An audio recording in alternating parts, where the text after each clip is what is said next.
Hi, everybody. My name is Jandel Crutchfield, and I'm a member of the Marsalis Avenue Church of Christ. And my husband, John, and my two kids, JC and Malaika, we've been members there since April of 2019. So 2 years this month, actually, as I'm recording the video this April.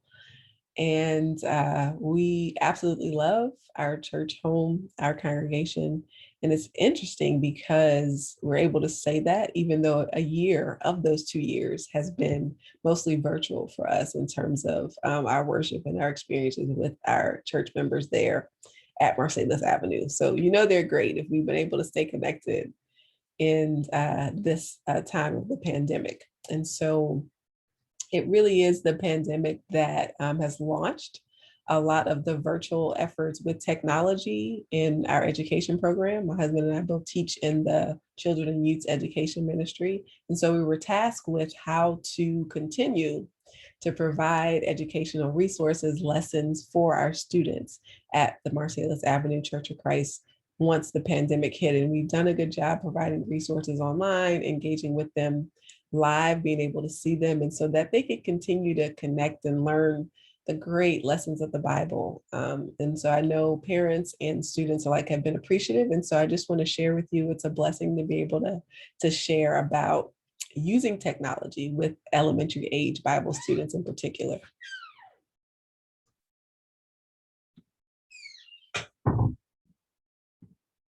So first, I think we should talk about the why. A lot of times we're thinking, oh, it's just another download or just another app, just another cell phone, just another technology that we're forced to learn. There's no good reason, right, to use it. We can still just kind of stick to pen and paper, notebooks, handouts.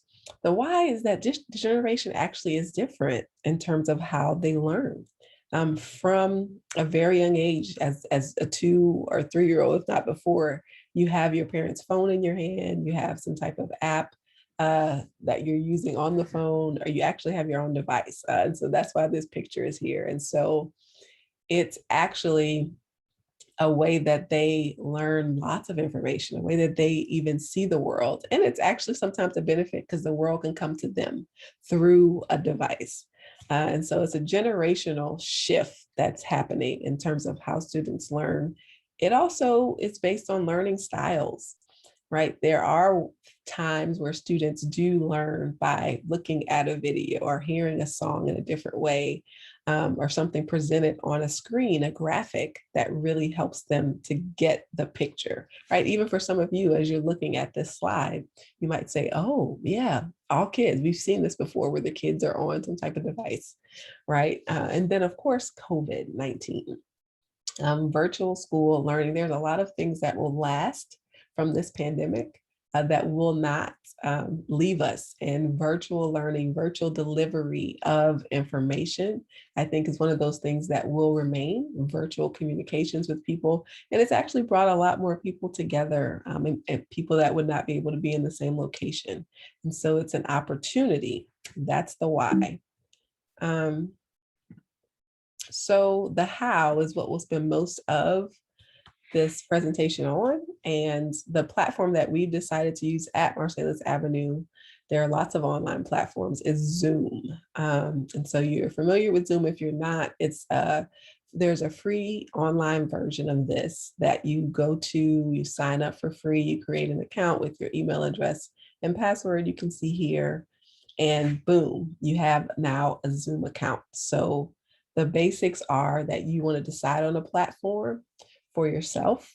This instructional video and lesson will be based on using Zoom. So zoom.co.uk is how you sign up for an account. Let's see. All right, and so in terms of strategy, for after having a Zoom account, you're considering, okay, I want to reach my students. Your congregation may decide to have a library of different video recordings that students can access any time of the day. And so we actually do have that library at the Marsalis Avenue Church of Christ. So we have lots of recorded videos where members of the congregation are recording videos just like this. on Bible lessons, presenting them. Our preacher is doing his Wednesday lessons, and those are available online as a recording. And there are also options for you to do live classes, meaning everybody is online at the same time. They log in and they're able to interact with each other as the lesson happens. And so for our Wednesday night Bible class, for example, as a congregation, there's a live Zoom component where members are actually logged in and talking. And then there's also a YouTube account that's recorded and posted that people can participate in. So that's really one of the first fundamental decisions you want to make. Maybe your congregation allows you to decide what you like to do. So recording means your students will not be live interacting with you. You'll be recording information and a presentation for them to view later.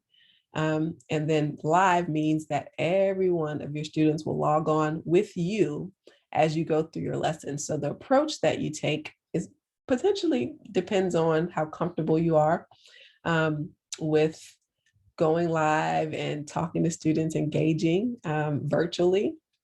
Versus, a recording allows you to kind of do a double take 1 or 2 times if you feel like you need to cover something again. And so either way, you'll have to use Zoom and you'll be starting this new meeting. So right now, as I'm talking to you guys, I'm in a new meeting that I am recording.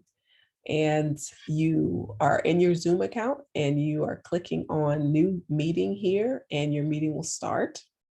And so if you are recording for future purposes, you will just be hitting the record button here. If you look next to share screen, record is there. You simply hit record and it's recording for you, right? If you are live, we'll talk about that coming up. So right now, let's talk a little bit about the recording, right? If you feel like you want to have something online for your students to access whenever they need to, you'll be able to record whenever you need to. There's some prep work. So there's prep work for the live sessions as well. But here are the key things you want to have prepped before you go on and say, hey, I'm going to record a lesson.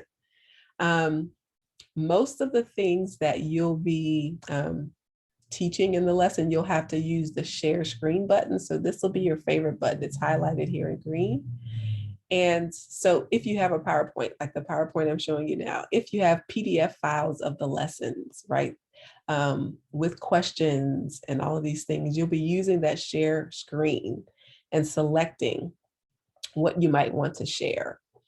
So in terms of recordings for PowerPoints for elementary age kids, you definitely need to have lots of pictures, lots of photos. I'm even including photos for you. So it's that much more important for elementary age students to be able to grasp what you're saying. So it doesn't have to be something that you draw yourself. It could just be that you're using the textbook that you have, the learning resources that you have, and you're holding them up to the screen and pausing so the students are able to see. Right? Another option for you are if you have your lessons available as PDF files, you can actually just share the screen once you open that file. In your PowerPoints, I would suggest asking questions. So having the question listed and pausing for students to respond to you where they are. Remember, you're presenting it, although it's a recording, as if it might be watched live by someone. So if you want a student to answer a question about Jesus and who was Jesus, you might pause for animation and say, that's exactly right. Jesus was the Son of God. You might want them to write that answer down. So you might say something like, pause your video, right? Because you remember this is a recording they're viewing. So it's fine for you to say, pause your video as you write down the answer to that question, or get your parent to help you write down that answer. And so they're pausing the video. So it means you can continue to talk, or you can pause in the video yourself by stopping whatever you're saying and allow them to write that down. So that's a great way for them to engage and feel like they may be in the room with you, even though it's a recording. YouTube videos, video links, Netflix, and I'm going to show an example of a lesson towards the end of my presentation all of this stuff can be shared. So you think about all of the fantastic movie presentations. They have different stories. What was the one? Joseph, I think it's Prince of Dreams, something like that, right? Where you're able to find the entire movie on Netflix. And as you go through each lesson in the Bible, play the corresponding video clip for these students, again, who not only are not in the physical room with you, but now they're having to kind of visualize these abstract things. So you want them to have some type of reinforcement, a video lesson. Visual learning, like I said, pictures, pictures, pictures, videos, videos, videos. With elementary students, they need to see it. Even if you get up and you have a guest on that is going to act out a scene for you of the three wise men at Jesus's birth, right? And so asking for answers, like I said, either pausing yourself and saying, what do you guys think about that? So that student is responding to you on the video, or you can say, pause the video and think about that answer. Maybe you can even write it down and have your parents write it down for you. All right. So there's a lot that goes into the prep work, right? And that is, I'd say about 60% of having an effective recording. A recorded video lesson is that you've prepared ahead of time. And so that might reduce some of that anxiety sometimes that teachers have. Oh my God, I'm online, I'm learning a new platform. If you have all of your things lined up and ready to present, that definitely helps. All right, so here's the record button again. You can pause your recording. So you kind of forget a thought, or you need to find another document, or you got to find your way around Zoom, you can actually pause it. And then when you are done, you'll be stopping the recording and ending the meeting for all. And you have a recording. Fantastic. And so I'll walk you through the process now of how you get your recording to your students. So you're going to upload that recording to YouTube. So the first thing you got to do is find in your documents the file. It's an MP4 file. The Zoom, and so it'll say Zoom dash either 0, 1, 2, 3, 4, 5, however many that you had to keep pausing or stopping. And so it's not the audio file. If you look here, it's the Zoom and then dash whatever number. That's the file you will choose to upload to YouTube. And you'll have a YouTube lesson and a link once you're done to be able to share with everyone. So in your computer, everybody has different computers, you're searching your documents for Zoom. Sometimes it'll pop up depending on the computer you have, so you won't have to search for it. You'll be able to find it, but if you need to search for it, it's the Zoom dash whatever number and then the MP4 file. So then you are uploading to YouTube, your YouTube account, right? And so some people are like, okay, I don't have a YouTube account. YouTube.com allows you to have a YouTube account using your email address. And so if you need to do that first, then make sure you have that account. So you're going, when you see the upload video icon over in the top right, it'll bring you to a screen like this where there's a blue upload video, and you will select the Zoom dash whatever number .mp4 and it'll upload for you. You'll get to then title it. You'll get to select who it's for. You get to select a thumbnail, which is what they will see when they look at the video. And you'll get to then have a link that you share, however your congregation communicates. Sometimes they may upload the actual video themselves on the website. You may have some type of messaging system, communication system where they can send this out. And so I am going to click here and stop sharing this and go and share an example of a YouTube lesson that was pre-recorded that I did. So you guys should be seeing the screen. And so in this screen, you are seeing my face. You're seeing the title of my lesson and my PowerPoint, right? So I'm going to play a little bit of it so that you guys can just get an example of the flow and some of the things that I'm doing in the lesson. I just want to say that we've come up to the end of our quarter. Can you guys believe we've been doing this for about 3 months? It doesn't seem like it, but we have been away from our building and we have been doing virtual Bible class for about 12 weeks. So I'm so proud of all of you guys that have been keeping up with the lesson. And so I'm going to find a special way to reward you guys because it's a really big deal. School is over, and so you are not really doing those school classes, but you still come every week and you do your virtual Bible class. And so that's very important. God is very happy about that. And so I'm happy to share lessons with you about Joseph. And so what we'll do is we will probably take a break for a week or two. I'll make sure it's interesting and you're learning a lot about Benjamin and see if you guys know who he is. So let's start with figuring out who Benjamin is. So is Benjamin the one? We're going to draw a line to the statements that are true about Benjamin.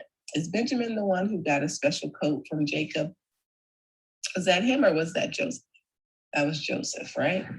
Let me get my drawing thing here. Was Benjamin Jacob's youngest son? Is that right?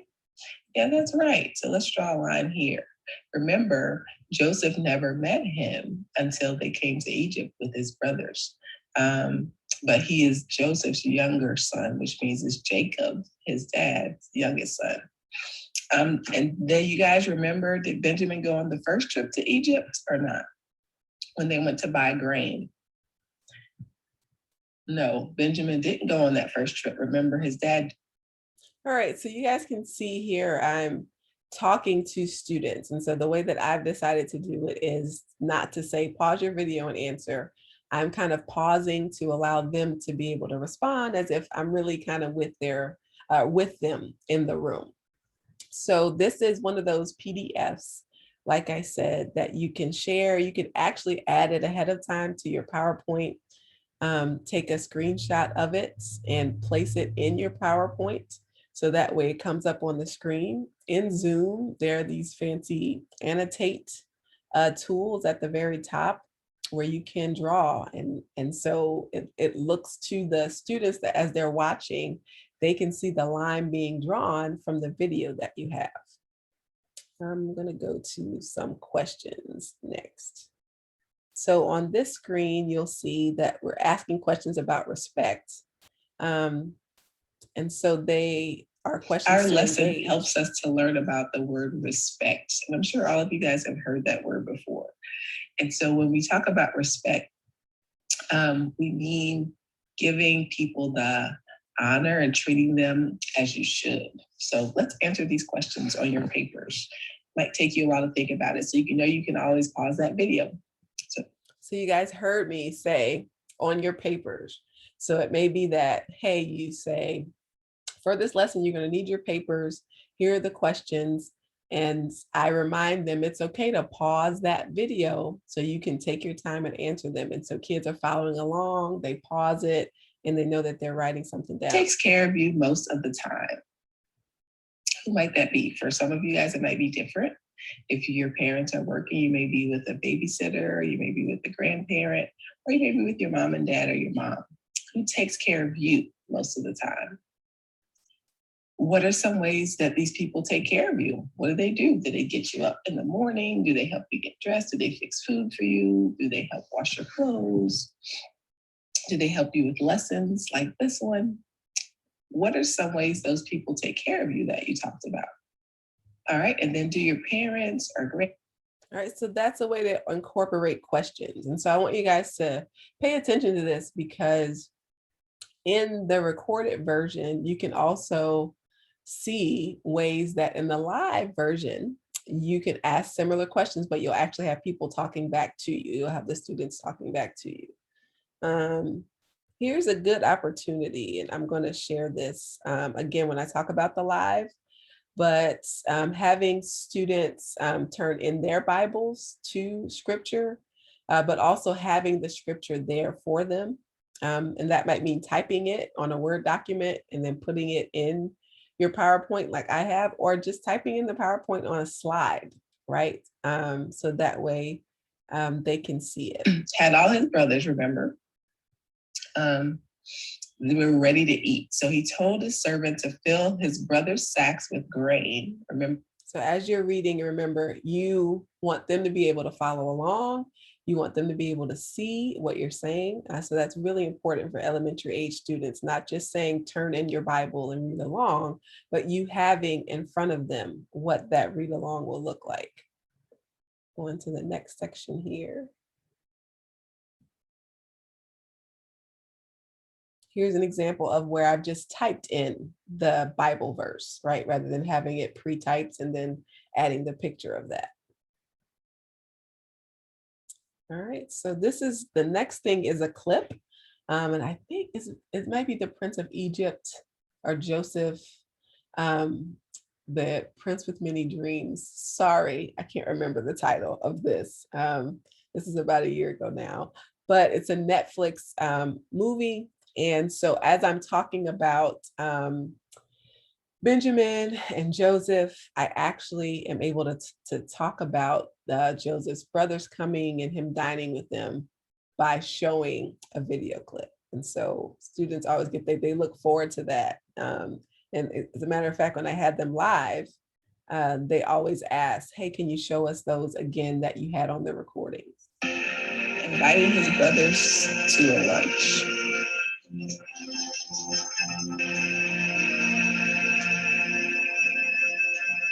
Welcome. You've done what I've asked? How glad, Benjamin.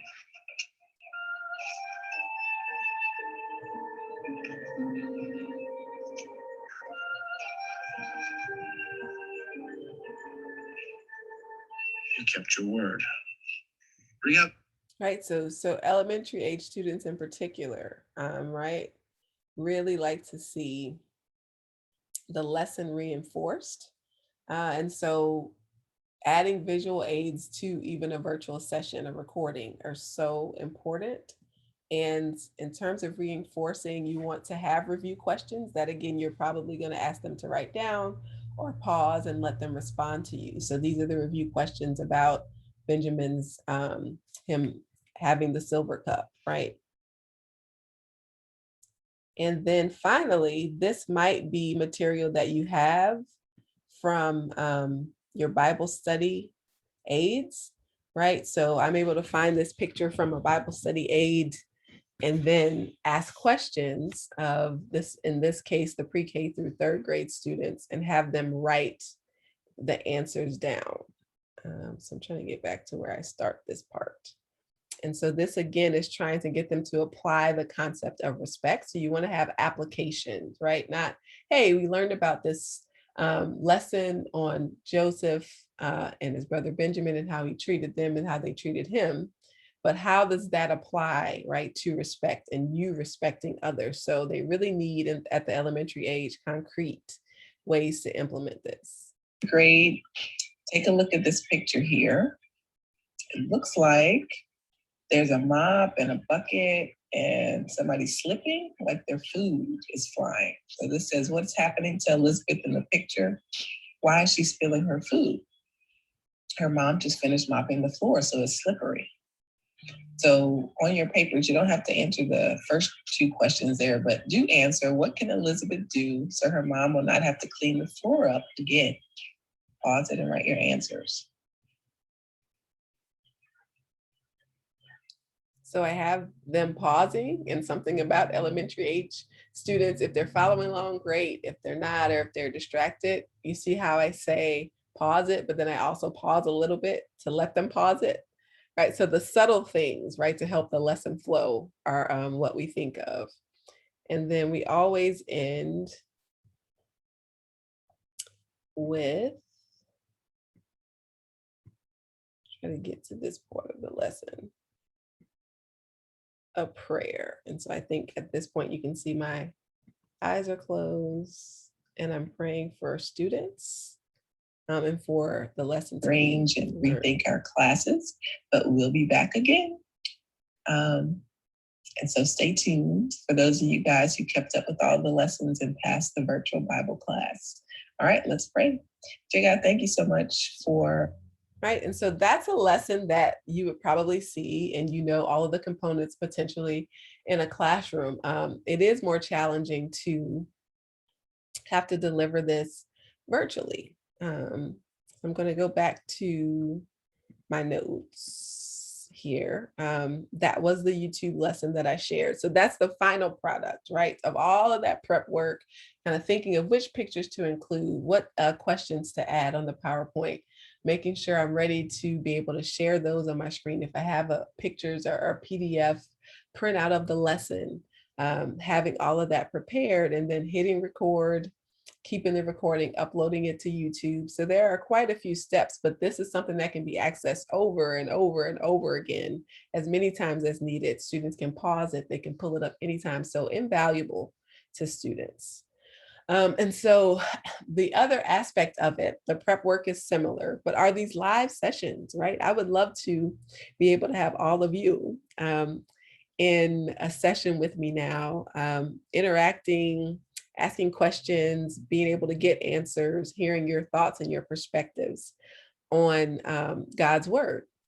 So there is a case for having live sessions via Zoom. And so the way that you would do that is to schedule a meeting ahead of time and then send the invitation link out the same way you would send the recorded link, YouTube, the same way you would send out the recording. So whether that is a text message, if that's a group message through GroupMe, or your congregation will post it on the website. Here, instead of the recorded link, you're actually sending the invitation to the live session. So you'll schedule it ahead of time. Here you have the start date, how long it's going to be, usually an hour, right? The time zone. You click schedule and you receive a link. You copy that link and send it out through whatever mechanisms your congregation has. If you have 10 students and you have all their phone numbers, you can text that link out. Hey, this is the link for class, whatever day your class is scheduled. So I know each week for Marsalis Avenue, we get the Wednesday night Bible class links earlier in the day to be able to join live. And so people will show up, you'll have cameras and screens, and people will be able to use their microphones and talk back to you when you have live sessions. The prep work, though, is the same.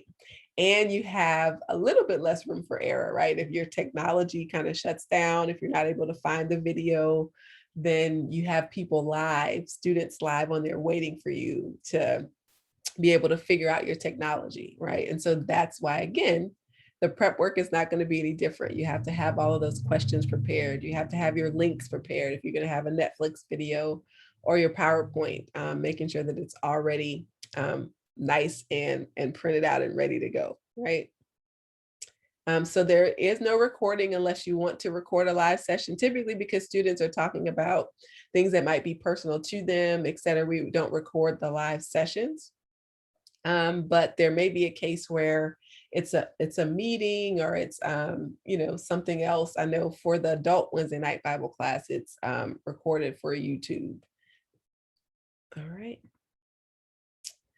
And so in the live sessions, a lot of what you're trying to do is run it more like a class. And so instead of in the recording where it says pause and answer the question, you actually are taking your turns of asking students. And so you call on students and say, hey, JC, what do you think about this? And one of the most fantastic ways I've found for elementary age students is to start off with a very softball, easy opening question that's not even related to the lesson. It could be, right? But sometimes it is just, hey, what are everybody's summer plans, right? If it's a May Bible class, it's like one of the last weeks of school. What do you plan to do for the summer? Megan, what do you plan to do for the summer? Patrick, and you go around circle time, because with elementary students, right, they have to unmute, talk, figure out stuff. They have to be comfortable in their environment. And so helping them to feel empowered enough to answer a basic question sometimes gives them more confidence to participate later in the lesson. And it's a good way to hear from everybody. To sometimes when you're in a physical space, you're able to feel more connected. This opening question, kind of circle time, tell me about your day, is a great way to engage elementary students at the very beginning. Um, so you can just include that opening question in your PowerPoint. Remember, a PowerPoint is going to have lots of pictures, lots of included Bible verses, right? So that students can read the Bible verses out loud. You can give people an opportunity. So this also helps with attendance, kind of setting the stage for all learners. You're checking the microphone. Maybe somebody's mic is not working. Maybe the chat box is not working. Maybe their camera is not working. So when you do this circle time, like opening, welcome, it's a good time to check for all of that. Who's here? That's a great way to say, instead of saying raise your hand if you're here, everybody answers this question. Everybody answers the initial question, right? So I think for a live session, that initial engagement is extremely important. So once everybody's on the screen, you have a screen full of students, you can ask them to unmute themselves and they'll talk and say, I don't know what I'm doing this summer, right? If that's the question. Or, ooh, I hope I go to Six Flags. Ooh, I hope this pandemic's over, right? And so kind of to wrap up in terms of the live sessions, you're offering ample students a chance to engage. Elementary age students might tend to become a little antsy, kind of hearing you talk a lot. So that might be true even in the physical classroom, but particularly online because they're staring at a screen. They want to hear from their classmates. That's engaging. And they want to learn, but they want to do it in a way that they feel like they're connected. And so reading is one of the best ways to do that. And so when we talk about the prep work, for you having already typed out the scriptures that they need to read, so we're practicing, let's turn in our Bibles to Matthew chapter 1, verse 1. We also have it on the screen. Dominic, are you ready to read verse 1? Dominic will read. Somebody else take verse 2. Somebody else take verse 3. So you're again trying to go around to include students as much as you can. In the elementary age, they want to feel like, yes, I accomplished that. I read that.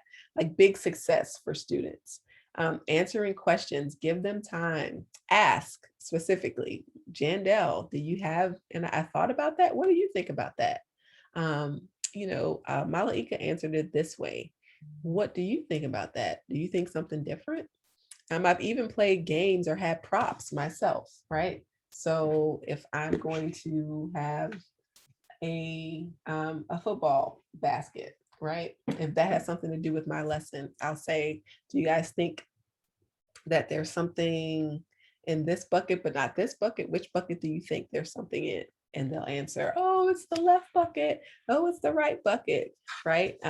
I've played games with them in terms of telephone, right? So having students kind of mute themselves or turn off their cameras and telling everybody else a secret word or what might have you blue, right? And then those other kids coming back and saying, trying to guess what the secret word is. Everybody else knows, and so they giggle when those people don't guess it right, et cetera, et cetera. So there's lots of ways to engage students in a live session that is different than how you would, and I'm a college professor, would work with my college students who are able to kind of sit through a PowerPoint and really engage in ideas and discuss. Elementary age students, you got to break up kind of just you talking one way to them and get them to talk back to you.